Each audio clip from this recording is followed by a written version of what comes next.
quand il y a plusieurs perturbateurs endocriniens qui vont être présents dans le corps au même moment pendant une certaine période, mais ça peut avoir des répercussions qui vont être irréversibles.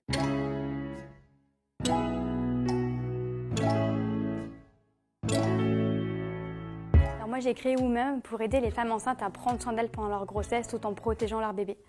Donc en fait, avec des professionnels de santé, médecins, gynécos et pharmaciens, j'ai sélectionné des cosmétiques sans perturbateurs endocriniens, sans huiles essentielles et sans produits toxiques. Puisqu'en fait, il est déconseillé aux femmes enceintes d'utiliser des produits cosmétiques pendant la grossesse à cause des produits toxiques qu'ils renferment, c'est-à-dire pas de crème, pas de déodorant, pas de mascara. Moi, j'ai trouvé que ça n'avait pas vraiment de sens et je voulais pas vivre ma grossesse comme ça. Alors pour faire très simple, des perturbateurs endocriniens, ce sont des substances qui vont venir interférer avec le système hormonal. Déjà, il y en a un peu partout.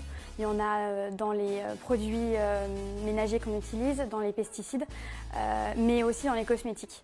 Et donc en fait, les risques de les utiliser va dépendre aussi de l'âge à laquelle on va les utiliser, c'est-à-dire notamment pendant la période antéconception, donc quand une femme va vouloir faire des enfants. Pendant la période de grossesse, on est particulièrement vulnérable puisqu'on produit beaucoup d'hormones. Donc de facto, les perturbateurs endocriniens vont venir interférer avec le système hormonal, mais aussi pendant les premiers mois de l'enfant et pendant l'adolescence. On les retrouve par exemple dans les silicones ou dans le parfum.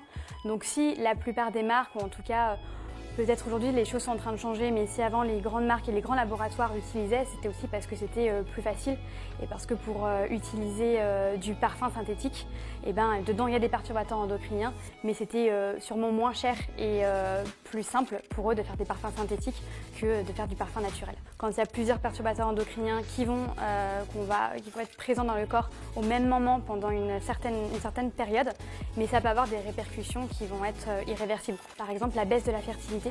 Ils vont être impliqués aussi dans l'endométriose, qui est une maladie qui est de plus en plus connue, dont on parle de plus en plus en ce moment, mais également dans la baisse ovarienne précoce, ce qu'on appelle aussi vulgairement la ménopause précoce.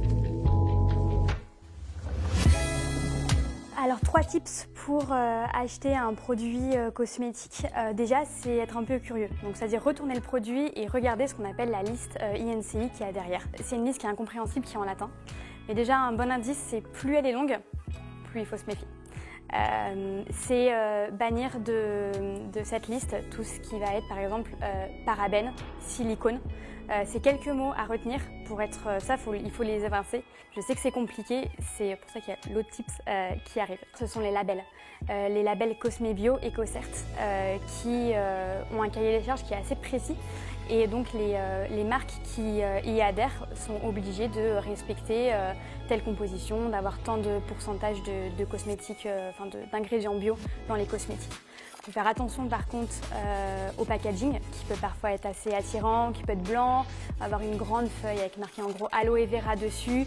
Il faut faire attention puisque les industriels le savent. Aujourd'hui, on veut tendre vers du plus naturel, donc ils font tout pour qu'on croit qu'on est dans du plus naturel. Donc ça va être un peu curieux et faire attention. Et enfin, le troisième conseil, c'est finalement toutes ces applications qui aujourd'hui fleurissent. Elles sont controversées.